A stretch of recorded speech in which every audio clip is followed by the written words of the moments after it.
is our last session for the day, Suresh Srinivasan from Intel. He has his PhD in computer science and currently is working as a senior software engineer at Intel. He has 20 years of experience in networking, wireless, and embedded systems. Currently, he is in the Fabrics group focusing on pathfinding projects such as optimizing RDMA data transfers. So Suresh, your slides are up, and let's see if I can hear you. Sure, Divya. Thank you. Can you hear me? Yes, we can. Thank you, Suresh. Okay. Thanks, Divya, for the introduction. So, hi everyone. So we'll be talking about true zero memory copy, direct memory transfer for cluster and high performance computing over RDMA using peer-to-peer MEM APIs. So what are we going to focus today is something like clusters and high performance computing and inter-node communication using RDMA. So when we use applications like HPC workloads and AI workloads, what is the limitations and how are we going to overcome these limitations using peer-to-peer MEM APIs? Okay, next slide, please. Okay, so first let's understand a little bit of existing clusters and high performance computing that's available. Okay, so a typical cluster and an HPC nodes will have servers with additional processing units on the as a PCI plugin. These additional processing units are typically an accelerators, GPU units, that's graphical processing unit, TPU, which is a tensor processing unit attached to the main servers. So these nodes, typically in a cluster or a high performance computing, you will have many of these nodes interconnected using high speed links like InfiniBand and gigabit Ethernet links. So we do have such a high computing environment. So what kind of workloads do we have? So typical workloads would be an AI workloads and HPC workloads. And how these AI workloads and HPC workloads use these resources. So what they try to do is they split their jobs into many mini batches, kind of a small set of loads, and offload them across the additional processing units in a node and across the node. And once they compute, they try to combine back and get the results. Next slide, please. Okay, so first let's understand what is a typical AI workload. So a typical AI workload is deep learning and machine learning. So what deep learning does is progressively it extracts higher level features using multiple layers using raw data. So just take to consider an example, and typical image processing, which passes through an AI as an AI workload through a deep learning algorithm. First, an image, the input data is represented, is split into multiple layers of data.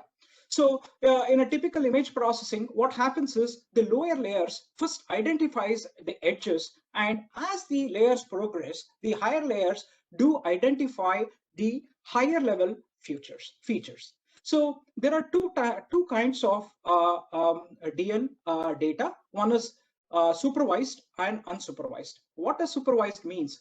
Supervised is data with labels. It does have some information, additional information, or unsupervised, where only you have some data. So DL, that is deep learning, typically uses a DNN model, that is deep neural network model, with parameters as weights. These weights are learned over the training, like a forward pass and a backward pass, which we'll discuss in the subsequent slides. So deep learning training operates. Initially, it operates on a few samples of data at a time, called the mini batches. Next slide, please. Okay, so now let's consider deep learning training jobs. So deep learning training jobs are basically the mini batches. So mini batches will do consist of forward pass and a backward pass. So what is a forward pass? Forward pass usually typically performs numerical computations on the mini batches. Okay, and at the end of the mini batch, it tries to assign a score for a particular mini batch computation. So in the backward pass, what it does is it has an objective function. It has a desired scores versus the computed scores. It finds the error between the computed and the desired scores and populates it back via the back pass over the model. Now let's understand why this kind of a mini jobs do need such a huge computation powers as we talked in the initial slides. So what happens is forward pass and backward pass typically computes a numerical computation which involves billions of floating point operations. So hence, typically you need an AI accelerators or a graphical user processing unit or a TPU. So next is mini batch iterations. So what DLT job does is it performs millions of DLT jobs, like a mini batch jobs for a high accuracy eventually. So one thing to notice here is you see every forward and a backward passes, we see there is a additional processing units like accelerators and GPU and TPUs involved, and they do exchange so significant amount of data back and forth for every layer in every pass. And after every mini jobs can be executed in a node, and it might be communicating across the nodes as well. Next slides, please. So we saw typically what is the workloads, typical AI application workloads. So to manage and to develop any of such workloads, TensorFlow and PyTorch are two predominant frameworks that's used. And for TensorFlow is developed by Google, and PyTorch is developed by Facebook. And typically both are open source libraries, and both of them do have a lot of machine learning and deep learning models. So they do provide pip packages, that is Python packages for the application developers to use. So now Kubernetes do assist for TensorFlow and PyTorch in scaling the application based on the GPUs, accelerators, and nodes. Next slides, please. Okay, so now what we talked till now was the AI workload and how they are computed, how the data is shared, and how frameworks are supported. So underneath, what happens, right? So even though the Kubernetes and TensorFlows are typically trying to offload its data, so ultimately for every forward pass and backward pass and the end of mini batch iterations, there are data exchanged. There is two types of data that can be exchanged. One, between the additional processing units, like typically the figure 1 has shown here. So in this, you see there are two GPUs or additional processing units communicating over a PCIe on a similar node. The other one is across the nodes. So let's take across the node communication. So what all is involved when you have to communicate between multiple nodes? So you need fabrics. Typically, fabrics are high speed, which achieves 100 gig using InfiniBand or converged Ethernet, high-speed Ethernets. And along with this, it does support a RDMA, remote direct memory access, and with kernel's zero memory copy to transfer data across nodes. So what is the bottleneck here? The link speed is pretty high.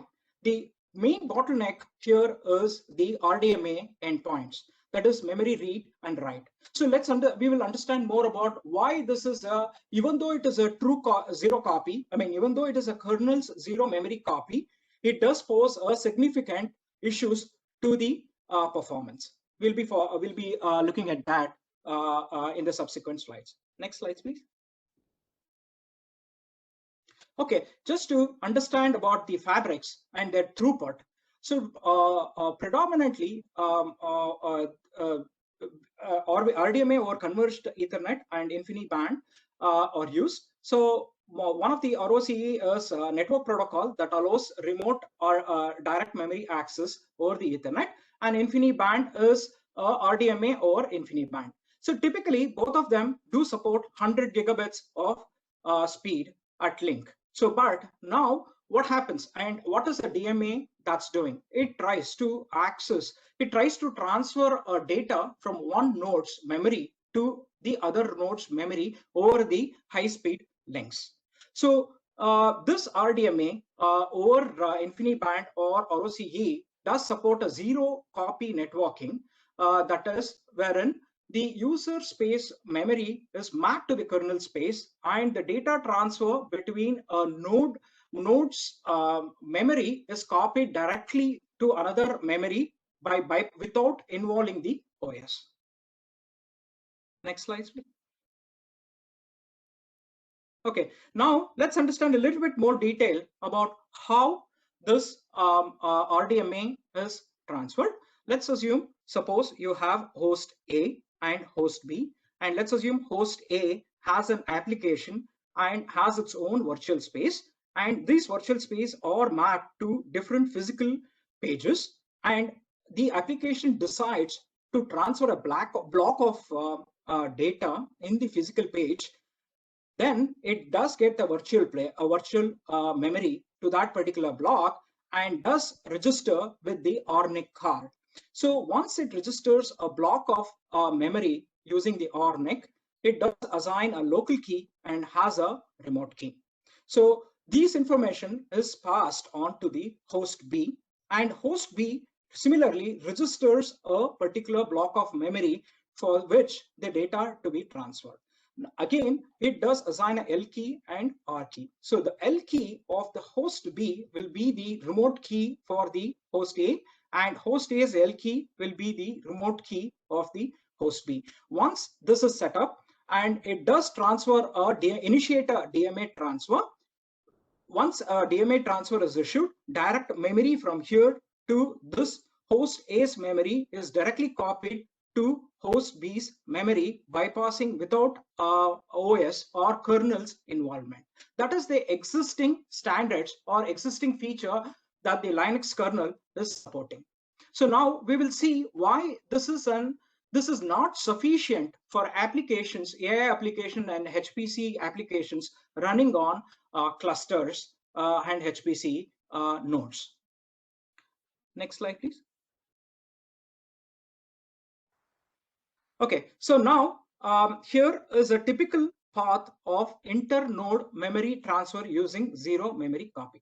So now, the traditional remote transfer using an IB or Ethernet, what happens is the data is completely transferred to this kernel buffer memory. Either it is a kernel memory or a user space memory. But when you take the AI applications or HPC workloads, the need is to transfer to the GPU card directly from another node. So when you use this kind of a zero copy using ORNIC, what happens is it suffers an additional buffer copy. That is, when you have another node transferring a data to this node, the flow comes to the ORNIC, and the ORNIC tries to copy the data to the kernel buffer. And from the kernel buffer, there is an additional penalty that you need to do to transfer to the GPU card. So this is a overburden when you consider, when we saw in the slide number 3, that we were talking of how many operations it does perform. It does perform millions of operations and data are exchanged. There is so much of overhead that's involved before copying between GPU to GPU or accelerator to accelerators. Next slides, please. Now we bring in the concept of peer-to-peer memory. So what is this peer-to-peer memory? So this is a framework that is proposed to bypass extra kernel or user buffer copy for optimization.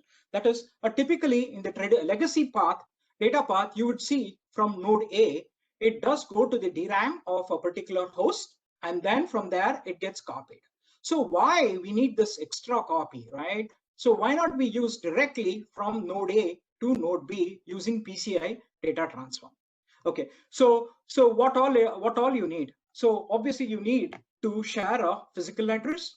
Now, whoever wants to publish or expose their memory, they need to publish their memory. What is the advantage of doing this? You do bypass the kernel buffer copy and virtual to physical address translator.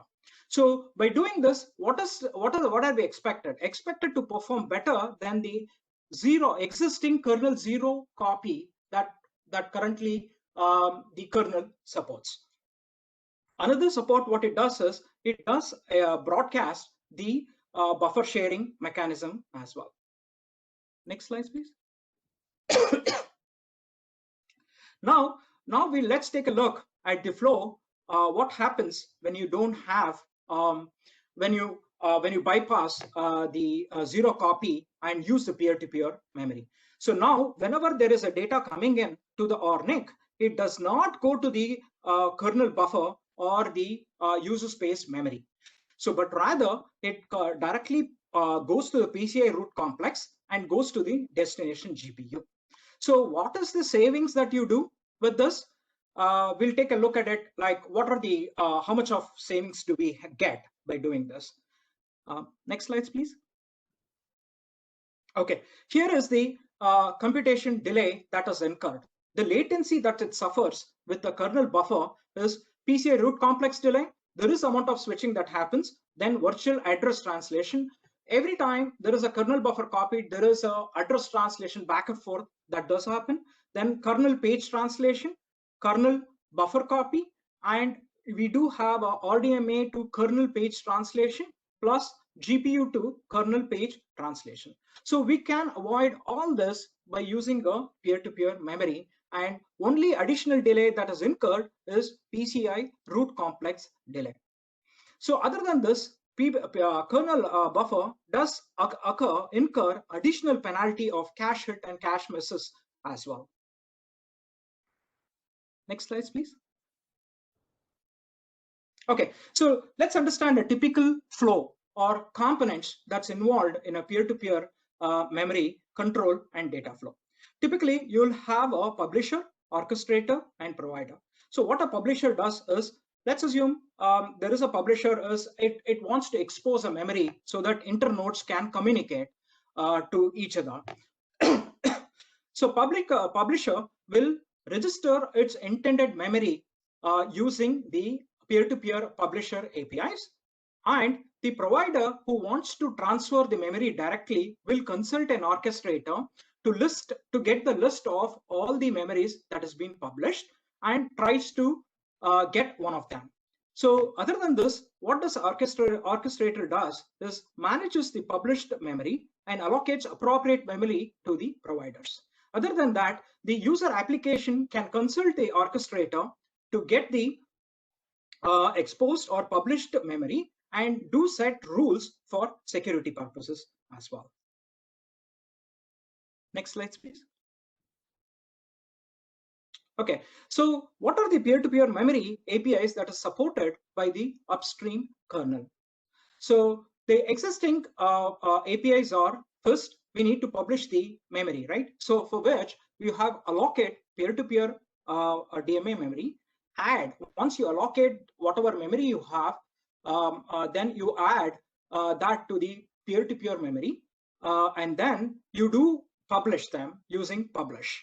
So you have alloc, add, publish that is already existing in the kernel, which is above kernel 4.2. Other than that, you have once it's published, you need to figure out what are the memory that is published. So you do have a peer-to-peer memory find many. So it does check how many, what are the peer-to-peer devices that is published. And you do have another check called PCI has P2P MEM, which checks whether a device supports peer-to-peer or not.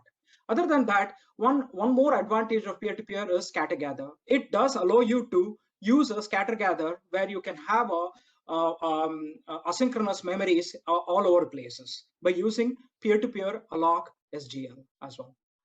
Next slides, please. Okay, so what we did is as a prototype and as a pathfinding, we just tried to set up a we did use FPGA-based pack cards called pack cards on the PCI, and we do have ORNIC card. And what we did is usually the FPGA memories are exposed using the bar address to the to the user space. So we just used ORPing as the beginning. So RPing tries to register and get a memory mapped IO, MMIO for the FPGA, and gets this address and registers this address on the ORNIC.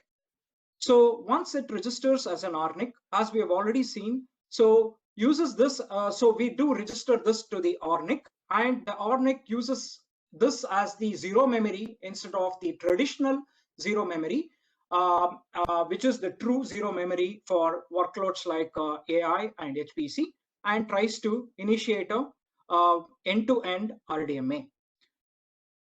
Next slides, please. Okay, to achieve this, it was not pretty straightforward. So what we tried to do is there are ORNIC drivers that are supported either in kernel or as a standalone modules. We did modify. So typically what application does is it tries to register its own user memory to the underneath call through the verbs library. So what it does is it just defines the starting memory and user memory, the number of pages and the page shift. So once it does, we have added our own calls in the kernel called IBUMEM, P2P mem get. So what it does is it just tries to find out what are the published APIs that is available. So we are assuming in this case that the FPGA did publish its own APIs, and in the UMEM peer-to-peer mem get, we do query the published APIs through the orchestrator, and we do get the allocated memories using PCI P2P DMA map SG, and allocate that as the user memory in the IBUMEM peer-to-peer get. And once we do that, we do assign a page shift to it and then return that as the registered memory. Once the registered memory is given to the application, the rest of the process is as any. It tries to allocate a local R key and a local key and tries to communicate with the remote node to exchange the data. Next slides, please. Okay, so here is a typical memory mapping. It is, the whole thing is about how do we handle the memory mapping and how do we handle the virtual address translation. So what we do for a typical ORPing is we have a receive buffer, send buffer, and RDMA buffer. So typically the start buffer is actually having a virtual memory mapped to the FPGA card, and this address is actually registered to the ORNIC's translation table.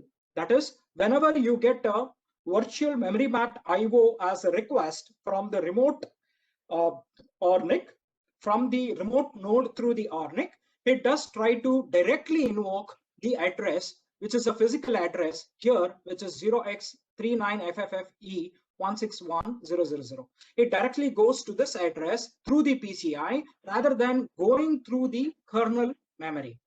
So this is the advantage of using the direct peer-to-peer memory. Hey, Suresh, we have about 5 minutes, so you may want to wrap and take some Q&A towards the end.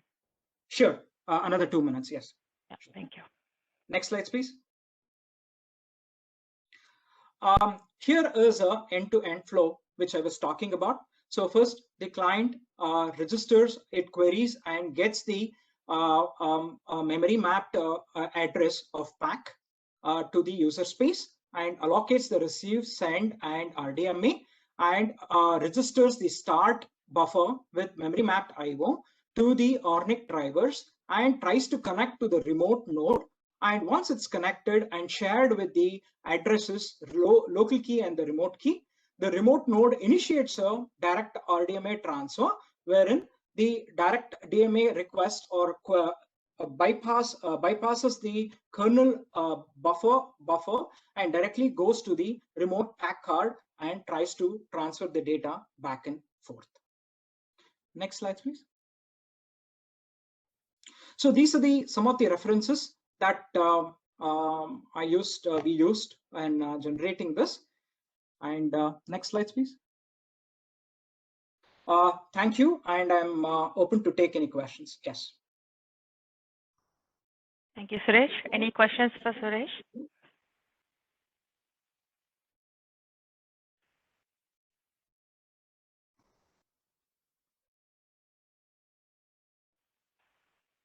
Okay, so we have a quite bunch today. Hopefully tomorrow we'll be meeting back here and having a lot more interactions. Suresh, thank you. And for the attendees, this is the last session for the day. Tomorrow we meet again at 8 a.m. and go till noon.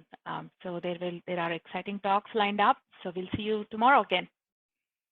And please feel free to submit your feedback to our survey. I'll put in the link here again. If not, there is also on our website. We'll try to upload the survey links.